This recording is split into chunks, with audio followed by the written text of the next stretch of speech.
L'ancien premier ministre italien Massimo d'Azeglio est connu pour avoir dit « L'Italie est faite, il reste à faire les Italiens ». Nous avons fait l'Italie, maintenant nous devons faire les Italiens. Parce que avant que l'Italie ne soit l'Italie, c'était, je ne sais pas, 8 grands royaumes et puis plein de petits duchés, de cités-États et aussi d'autres royaumes. La plupart d'entre eux étaient des peuples d'origine latine qui parlaient des langues latines et certaines étaient incompréhensibles pour les autres. Et chacune de ces régions distinctes, encore aujourd'hui, reste très attachée à ses racines régionales. Par exemple, si vous parlez à un Sicilien, oh, il vous fera savoir qu'il est sicilien. Et vous savez, comme ils ont des identités régionales si fortes, parfois ça leur fait un peu penser, de temps en temps, ça leur fait se demander « est-ce que je pourrais? Non. Devrais-je? Non. » Et l'Italie n'est qu'un endroit où ce genre de choses se produit. Bienvenue dans le monde des mouvements séparatistes européens. Faisons un géodiscuton.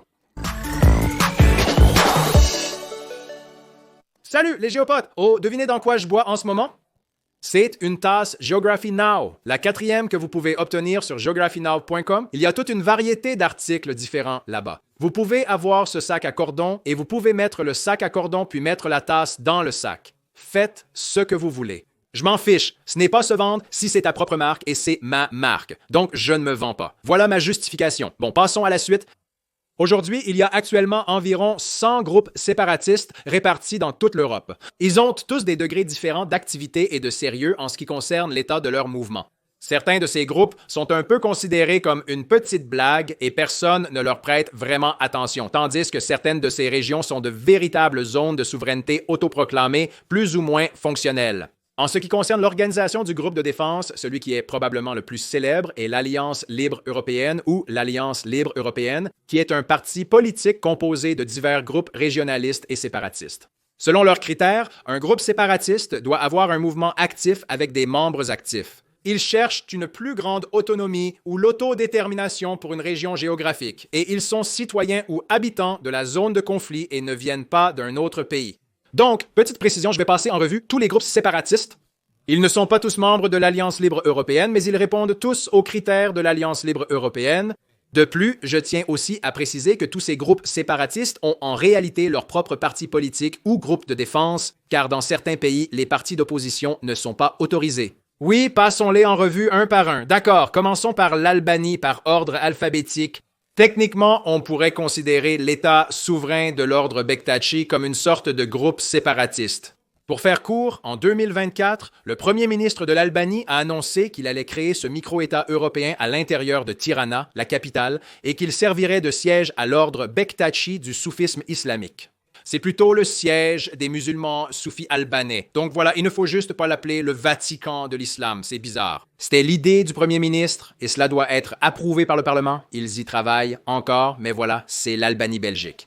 Donc, si vous connaissez la Belgique, vous savez qu'elle est essentiellement composée de 3 parties, la Flandre, la Wallonie, la région de Bruxelles et techniquement une 4e partie allemande. Pour faire court, la Flandre et la Wallonie ont leur propre mouvement indépendantiste. Il y a 2 aspects à cela, un mouvement pour plus d'autonomie et un mouvement pour une annexion réelle aux grands pays voisins. Il y a le mouvement Rassemblement Wallonie-France qui veut que la Wallonie soit annexée à la France et puis il y a le mouvement des Pays-Bas unis où les Flamands veulent être annexés aux Pays-Bas. Les 2 camps débattent sur la façon dont la capitale, Bruxelles, serait partagée car elle est à environ 80% francophone, mais elle se trouve dans la région flamande. C'est tellement compliqué, mais bon, si vous connaissez la Belgique, c'est incroyable qu'ils tiennent encore debout, mais bon, ils arrivent quand même à s'en sortir. Maintenant, la Bosnie-Herzégovine en a 2, la République serbe de Bosnie et la communauté croate d'Herzégovine, Bosnie. Donc, si vous ne connaissez rien à la Bosnie-Herzégovine, c'est l'une des nations les plus complexes de tous les Balkans, sans parler du monde entier, parce qu'elle est composée de 3 peuples constitutifs, les Serbes, les Croates et les Bosniaques. Et après toutes ces guerres, un jour ils ont dit « D'accord, on sait que vous vous détestez tous, mais bonne chance, débrouillez-vous ». Et jusqu'à aujourd'hui, le pays reste en quelque sorte régionalement séparé entre les différents groupes constitutifs. Et les 2 communautés ont une idée de ce qu'elles aimeraient si elles devaient soit faire sécession, soit être réannexées par la Serbie ou la Croatie. Et s'ils faisaient cela, ça pénaliserait vraiment les Bosniaques, car ils se retrouveraient à nouveau enclavés. La Croatie prendrait le peu de côte qu'ils ont avec la côte de Neum, qui ne fait qu'environ 11 km de long. À cet égard, la Croatie a aussi un petit quelque chose, l'Istrie. Maintenant, ils ne cherchent pas l'indépendance, ils cherchent simplement plus d'autonomie au sein de la Croatie. L'Istrie est une région très diversifiée. Il y a beaucoup d'Istro-Roumains, de Croates, d'Italiens et même des Istriens autochtones. C'est un groupe qui parle une langue latine, mais qui a aussi des racines slaves. C'est compliqué, oui, c'est ça la situation en Croatie. Chypre, tout le pays est comme un grand groupe séparatiste. D'accord, t'as regardé mon épisode sur Chypre. En gros, tout le tiers nord de l'île est essentiellement la zone turque de Chypre, parce qu'après la guerre, il y a eu une grande zone tampon de l'Organisation des Nations Unies qui a tout séparé. Et à ce jour, la communauté internationale reconnaît la République de Chypre au sud et seule la Turquie reconnaît la partie nord de Chypre. Donc aujourd'hui, il y a 3 solutions possibles à toute la situation avec le nord de Chypre. A. Reconnaissance en tant qu'État séparé. B. Union avec la Turquie. Ou C. Dans le meilleur des cas, la réunification avec toute l'île et le reste de Chypre. Qui sait ce qui va se passer? J'y suis allé. Je suis même allé dans la zone tampon à l'ancien aéroport de Nicosie. C'est fou, mec, cette île. Bonne chance, Chypre. Ensuite, en Tchéquie ou en République tchèque, il y a le Mouvement pour la terre morave, pour le peuple morave. Donc, en gros, la République tchèque est en quelque sorte une combinaison de 3 communautés historiques, la Bohême, la Moravie et la Silésie tchèque.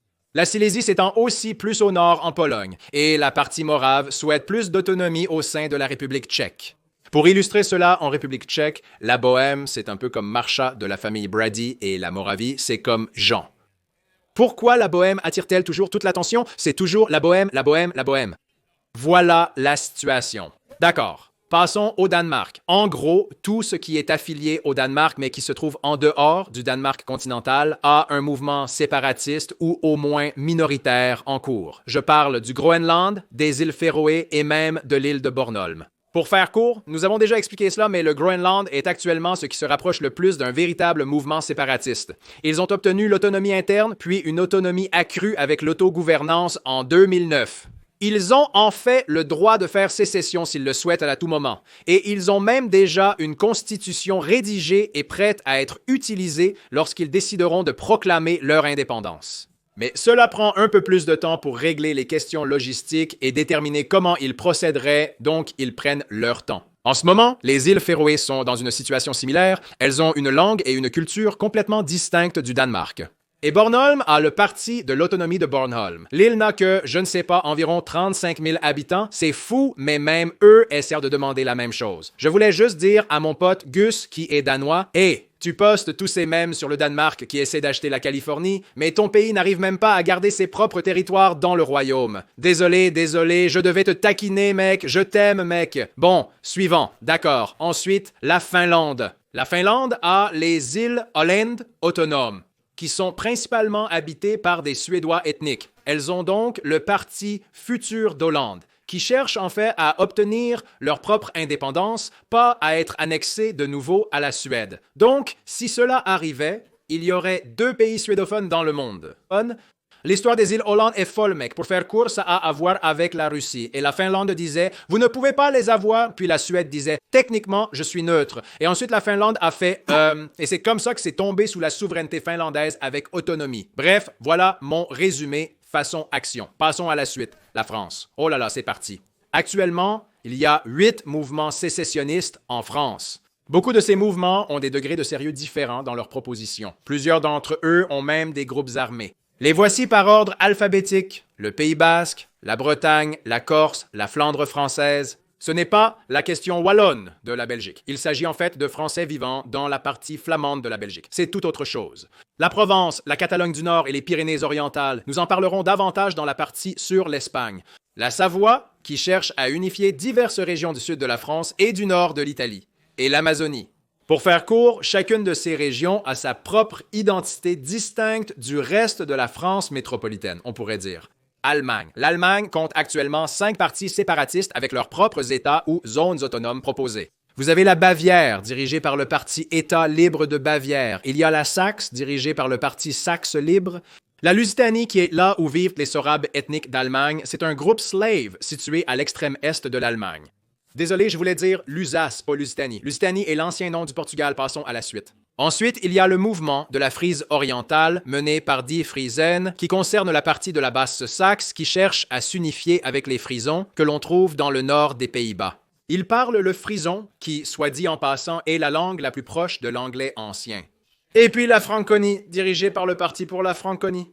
En fait, ils cherchent à obtenir le statut d'État libre au sein de l'Allemagne, pas à faire sécession pour devenir un nouveau pays. Passons maintenant à la Hongrie. La Hongrie a le Parti populaire démocratique Opre Roma. Pour les Roms, ou vous les connaissez peut-être sous le nom de Gitans, mais ils préfèrent parfois qu'on les appelle Roms, ils cherchent à obtenir une région dans le nord de la Hongrie qu'ils souhaitent appeler Romastan. Passons maintenant à l'Italie.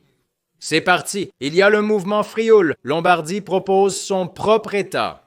Il y a aussi l'État proposé de Padanie qui cherche en gros à unifier tout le nord de l'Italie. Et dans ce sens, il y a aussi le Mezzogiorno qui cherche à unifier toutes les parties du sud de l'Italie, y compris la Sardaigne et la Sicile. Mais à ce propos, la Sardaigne et la Sicile ont aussi leurs propres particularités. La Vénétie a deux mouvements, un sécessionniste et un autonomiste. Et Trieste cherche à obtenir le statut de territoire libre. Italie, Lituanie. La Lituanie a actuellement le parti Samogiti composé de peuples samogitiens. C'est un peu considéré comme une sous-culture au sein du peuple lituanien. Ils cherchent à obtenir plus d'autonomie dans une région du nord-ouest de la Lituanie. Malte a Gozo, la deuxième plus grande île dans ce pays déjà incroyablement petit. Ils n'ont qu'environ 35 000 habitants. Il y avait autrefois un parti Gozo, mais il n'existe plus aujourd'hui. Et oui, ils cherchent à obtenir plus d'autonomie au sein de Malte. Moldavie, celle-ci est intéressante parce que j'y suis réellement allé. La Moldavie compte la Transnistrie et la Gagaouzie. Donc, la Transnistrie est un État autoproclamé avec un statut séparatiste principalement soutenu par la Russie et il fonctionne de manière indépendante avec leur propre législation et leurs propres services sociaux. Ils ont même leur propre monnaie qui utilise des pièces en plastique. C'est bizarre. Sérieusement, regardez ma vidéo. Ils cherchent à obtenir l'indépendance dans leur propre pays, le statut d'État ou, dans le sens extrême, l'indépendance totale. Certains parlent même d'une unification avec la Russie, mais ce serait vraiment étrange parce que l'Ukraine est juste là et elle les sépare géographiquement de la Russie, ce qui compliquerait vraiment les choses. Et bonne chance pour l'annexion. Et puis, il y a aussi la Gagaouzie qui est principalement habitée par le peuple ethnique Gagaouz. Ce sont un groupe turcique au sein de la Moldavie. Le Parti Union populaire de Gagaouzie propose un véritable État appelé la République Gagaouze. À vous d'en tirer vos propres conclusions. Le Monténégro a le parti Sandžak Libri. Le Sandžak est une région qui s'étend à la frontière entre le Monténégro et la Serbie dans la partie nord-est du pays. En gros, toute cette région est principalement habitée par des Bosniaques qui cherchent à obtenir plus d'autonomie aussi bien au Monténégro qu'en Serbie. Les Pays-Bas ont le Parti national frison, qui est également membre de l'Alliance libre européenne. Ils cherchent à obtenir une plus grande autonomie pour la Frise occidentale au sein des Pays-Bas. Et bien sûr, ils discutent aussi avec les gens du côté allemand en Basse-Saxe. La Pologne compte actuellement 4 mouvements autonomes. Il y a la Silésie. Ce sont les mêmes Silésiens dont nous avons parlé en Tchéquie, en République tchèque. La Cachoubie et la Poméranie, la Mazurie et la Grande Pologne, encore une fois, ces 4 régions cherchent simplement à obtenir plus d'autonomie. Le Portugal a actuellement le Front de libération des Açores, qui propose en fait la création d'un État indépendant. C'est audacieux, les Açores. Juste quelques îles dispersées au milieu de l'Atlantique. Je dis ça comme ça. La Roumanie. D'accord, la Roumanie en a pas mal. Passons-les en revue. D'abord, il y a la Transylvanie et le Banat. Elles sont dirigées par plusieurs partis. Il n'y a pas un seul parti. Et puis, il y a le pays Sicule, qui correspond en gros aux régions où vivent les Hongrois ethniques en Roumanie. Et puis, il y a le Partium qui cherche à obtenir le statut d'autonomie territoriale. Maintenant, voilà le point. Toutes ces régions ont une forte population hongroise ethnique. Et ce sont en grande partie elles qui mènent tous ces mouvements d'autonomie ou de sécession. Ou, dans les discussions les plus extrêmes, un retour à la Hongrie. Vous allez remarquer un schéma récurrent chez les populations hongroises en Europe. L'Empire austro-hongrois n'est jamais vraiment mort. Avec ces gens, je dis juste ça. Passons maintenant à la Russie. La Russie a en fait le plus grand nombre de mouvements sécessionnistes, avec 18. La plupart d'entre eux sont composés des peuples des républiques de Russie. Donc, pour ceux qui ne le savent pas, la Russie compte 85 sujets fédéraux. Au sein de leur union, ils ont donc des oblasts, ils ont des kraïs, qui sont comme des territoires. Ils ont tout un tas de subdivisions. Et puis, ils ont des républiques. Les républiques sont les zones de la Russie qui sont désignées pour certains groupes ethniques qui se trouvent au sein de la Fédération de Russie. Elles avaient autrefois un certain degré d'autonomie, mais en 2017, le gouvernement russe leur a en quelque sorte retiré cette autonomie et maintenant elles sont sur un pied d'égalité avec les oblasts et tous les autres sujets de la Fédération de Russie. Cela dit, certains d'entre eux ont même leurs propres organisations militantes et certains ont même leur propre gouvernement en exil dans des lieux tenus secrets parce qu'ils ne peuvent pas révéler où ils se trouvent. Alors, c'est parti. Il y a l'Adyguée pour les peuples circassiens, la Bashkirie pour les Bashkirs, la Tchétchénie pour le peuple tchétchène, le Daghestan pour les Dagestanais, l'Ingouchie pour les Ingouches, la Kalmoukie pour les Kalmouks, où ils cherchent aussi peut-être à s'unifier avec l'oblast d'Astrakhan en Russie, la Mari-El pour le peuple Mari, la Carélie pour les Caréliens, qui, soit dit en passant, sont les cousins du peuple finlandais. La Mordovie pour les peuples Erzia et Moksha, qui revendiquent l'État d'Erzian, Mastor et Mokshan. C'est tout un programme. Le Tatarstan pour le peuple tatar et l'Oudmourtie pour les peuples Oudmourtes. Il y a aussi un mouvement pour la Confédération du Caucase du Nord ou l'État unifié du Caucase. Ensuite, il y a l'État proposé de Kosakia ou l'Hôte des Cosaques du Don, avec des frontières indéfinies dans ce qui est aujourd'hui les oblasts de Volgograd et de Rostov. Il y a aussi l'État d'Idel-Oural ou l'État de la Volga-Oural, dirigé par le groupe de défense Free Idel-Oural. Oh mon Dieu, il y en a encore plus. Il y a le Kraï de Krasnodar pour les peuples cosaques, proposant l'État de Kouban dirigé par la Ligue des Nations libres. Au fait, le Kraï de Krasnodar, c'est là où se trouve Sochi, où les Jeux olympiques d'hiver ont eu lieu. L'Oblast de Leningrad propose l'État d'Ingrie ou la République de Saint-Pétersbourg. Et ensuite, l'enclave de Kaliningrad a proposé la République balte de Königsberg. Et aujourd'hui, il y a 6 zones occupées par la Russie qui sont de jure des subdivisions de l'Ukraine. Leur avenir est incertain pour l'instant tant que le conflit ne s'apaise pas. Il s'agit de la Crimée, de Donetsk, de Louhansk, de Zaporijia, de Kherson et de Kharkiv. À vous d'en tirer vos propres conclusions. Je ne fais que rapporter la situation telle qu'elle est.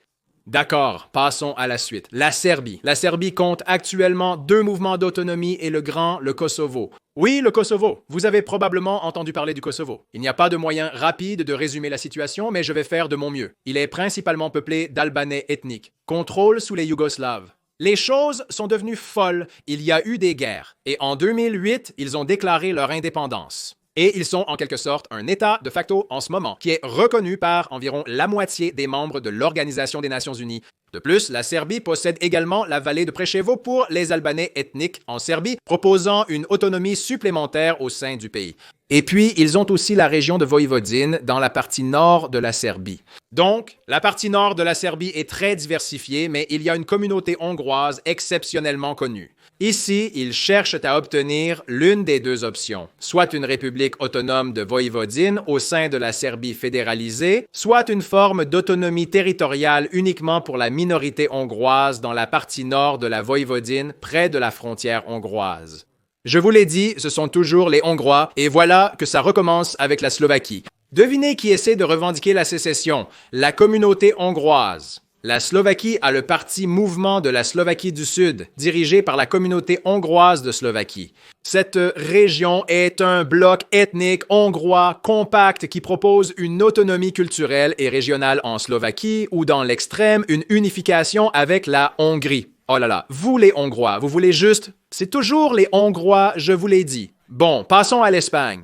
L'Espagne, avant même d'en parler, si vous avez vu mon épisode sur l'Espagne, ils n'ont même pas d'État, de province ou de région. Littéralement, tout le pays est composé d'autonomie. Chaque partie de l'Espagne est presque comme un petit pays à part entière. Donc, s'ils essaient déjà de revendiquer la sécession, vous savez que ça va être assez sérieux. Vous en avez probablement déjà entendu parler de beaucoup. Comme mentionné avec la France, ils ont la communauté basque qui cherche à se réunifier avec le côté français et à obtenir leur propre statut d'État.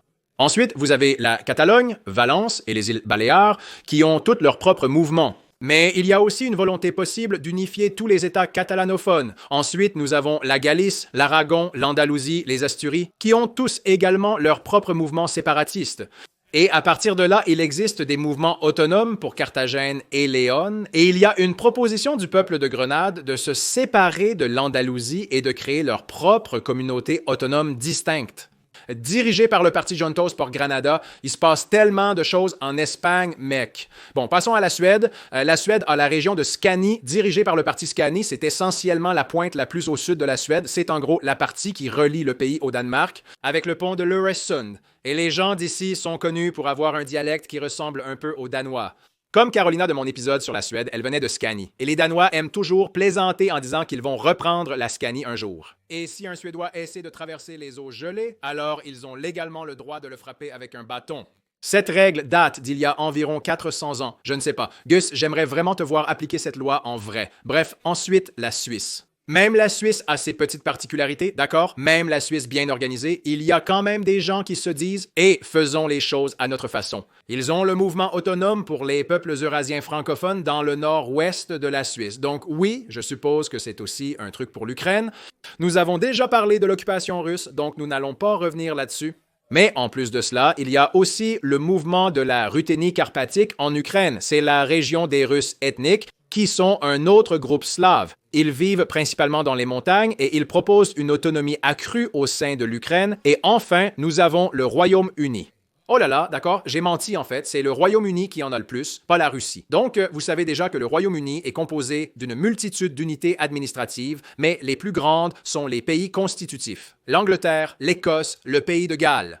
Certaines personnes considèrent l'Irlande du Nord comme un pays ou une région. Ils ne savent pas exactement comment la qualifier. Mais le fait est que ces quatre-là sont les plus grandes et chacune a son propre système de gouvernement séparé. Elles ont leur propre parlement, leur propre premier ministre, qui sont comme leur propre chef de gouvernement et c'est tout un système compliqué où ils doivent imbriquer leurs législations respectives. Mais je ne sais pas, oui, le fait est que l'Écosse, le pays de Galles et même l'Angleterre ont leur propre parti séparatiste mené par leur propre mouvement politique et les habitants d'Irlande du Nord, selon le groupe auquel vous parlez, ont proposé l'une des deux choses, soit l'indépendance, soit la réunification avec l'Irlande. Sinon, il existe des mouvements mineurs au sein du Royaume-Uni qui disposent d'un groupe de défense ou d'un parti politique établi ayant fait des propositions pour obtenir un niveau d'autonomie plus élevé au sein du Royaume-Uni. Il s'agit de la Cornouaille, de la Northumbrie, des Midlands, de Londres, de Fife, de l'île de Canvey, de la vallée de Sinon, de Gwynedd, de l'île de Wight, des îles Shetland, des Orcades, du Yorkshire et du nord-est de l'Angleterre.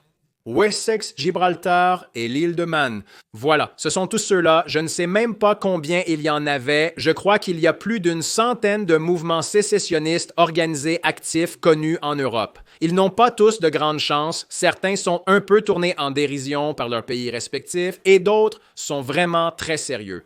Le point, c'est qu'au final, tout le monde a une communauté et souvent, on veut que sa communauté soit valorisée. Bref, je ne sais pas où je veux en venir. J'essaie de faire la morale ou quelque chose comme ça. Je vais juste m'arrêter parce que ça devient gênant. Bref, c'était ma vidéo. J'espère qu'elle vous a plu. Merci, restez cool, restez à l'écoute.